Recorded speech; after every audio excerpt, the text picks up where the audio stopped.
लेकिन अब झारखंड में बिहार बसता है, भाषाई विवाद चल रहा है, खासकर दुमका, धनबाद और बोकारो। आप इसको किस नज़र से देखते हैं और सरकार को किस ओर पहल करनी चाहिए? देखिए, ये विषय गंभीर है और ये विषय झारखंड के बने हुए 21 वर्ष होने के बाद भी इस रूप में सामने आ रहा है। तो कहीं ना कहीं जो विरोधाभासों का प्रबंधन होना चाहिए राजनीतिक तौर पे, मुद्दों के तौर पे, वह अब तक की सरकारों ने नहीं किया है। और मेरा मानना होता है अभी भी कि हम सब जब भी कोई कदम उठाएं तो इनको ध्यान में रखें कि इससे कितने विरोधाभास पैदा होंगे, उसका प्रबंधन हम कैसे करेंगे। जिस समय हम कोई निर्णय लें, उस निर्णय का दूरगामी प्रभाव क्या होगा, इसको हम उसी समय में समझ लें। आगे अब तक अगर ये नहीं हुआ तो आगे ये होना चाहिए, मेरा यही सुझाव इस सरकार को भी है। और अब जो स्थिति पैदा हो गई है, उस स्थिति में से बाहर निकलने का एक ऐसा सुगम समाधान निकलना चाहिए ताकि लोगों के बीच में भावनाएं न भड़कें।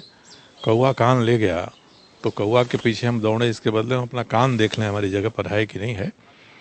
तो इसमें ऐसी स्थिति उत्पन्न होती है तो कई तरह के लोग इसका लाभ उठाने का प्रयास करते हैं।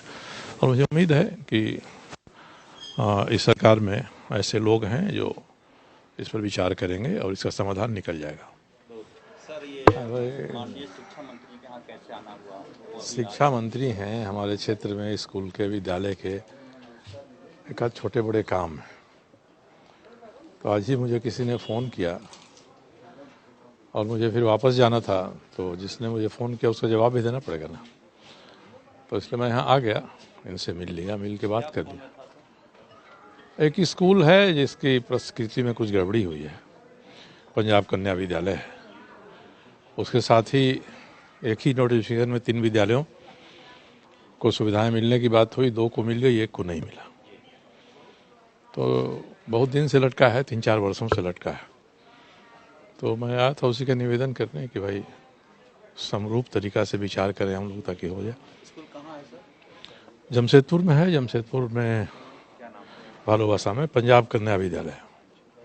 तो फोन चला गया होगा यहाँ से तो तुरंत? नहीं, यहाँ मैंने उन लोगों को कहा था कि आप व्हाट्सएप पर कागज़ भेज दीजिएगा, तो माननीय मंत्री जी ने अपने सहायक को बुला के नोट करा दिया। वो मेरे पास अभी तक पहुँचा नहीं था, जैसे ही पहुँचेगा मैं इनको व्हाट्सएप कर दूँगा। आज बजट भी पेश हुआ है सर, कैसा बजट है? आप लोग की जानकार हैं इन चीज़ों के? देखिए, बजट अंतर्राष्ट्रीय विकास की प्रतिस्पर्धा की प्राथमिकताओं वाला बजट है। देश को 5,000 करोड़ की अर्थव्यवस्था बनानी है, उसके लिए महंगी आधारभूत संरचनाएं खड़ा करना है, उसका बजट है।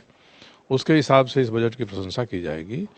मगर आज हमारे यहाँ जो महंगाई है, बेरोजगारी है, आर्थिक असमानता बढ़ रही है, उसको सुलझाने का कोई प्रयास इस बजट में नहीं है। मेरा यही मंतव्य बना है कि शहरीकरण बढ़ रहा है, सरकार ने स्वीकार किया है, मगर शहरों में जो सुविधाएं हैं वे सुविधाएं सभी को नहीं मिल रही है और शहरी जीवन दिन पर दिन महंगा होते जा रहा है। तो जब शहरी जनसंख्या बढ़ेगी और शहरी जीवन महंगा होते जाएगा और इस विरोधाभास का हम समाधान नहीं निकालेंगे और बजट इसके बारे में मौन रहेगा, तो इससे बहुसंख्यक लोगों को कोई मदद सहायता नहीं मिलेगी। इसलिए अंतर्राष्ट्रीय प्रतिस्पर्धा, विकास के महंगी अधोसंरचनाएं खड़ा करना है, 5 ट्रिलियन की इकोनॉमी बनानी है, इसके लिए बजट ठीक है। और आम आदमी के जीवन में गुजर बसर करने लायक स्थिति बने, महंगाई कम हो, आर्थिक असमानता दूर हो, गरीबी हटे, खास करके शहरी गरीबी हटे, इन सब चीज़ों को देखें तो इसका कोई प्रयास इसमें नहीं किया गया। सर, इनकम टैक्स स्लैब 10 का 10 है, लेकिन उद्योगपतियों को जो दिया जाता है पहले से 12% दिया जाता है, अब 7% उनसे ही ये किया जाएगा। नहीं, आयकर स्लैब के बारे में लोगों को बड़ी उम्मीद थी कि आयकर स्लैब हम इस तरह से निर्धारित करेंगे कि जो मध्यम वर्ग है और निम्न मध्यम वर्ग है उसको थोड़ी राहत मिल जाएगी, और जो अधिक कमाई कर रहे हैं उनका अधिक योगदान टैक्स के माध्यम से हो। ये अभाव खलता है। हम सभी को उम्मीद थी कि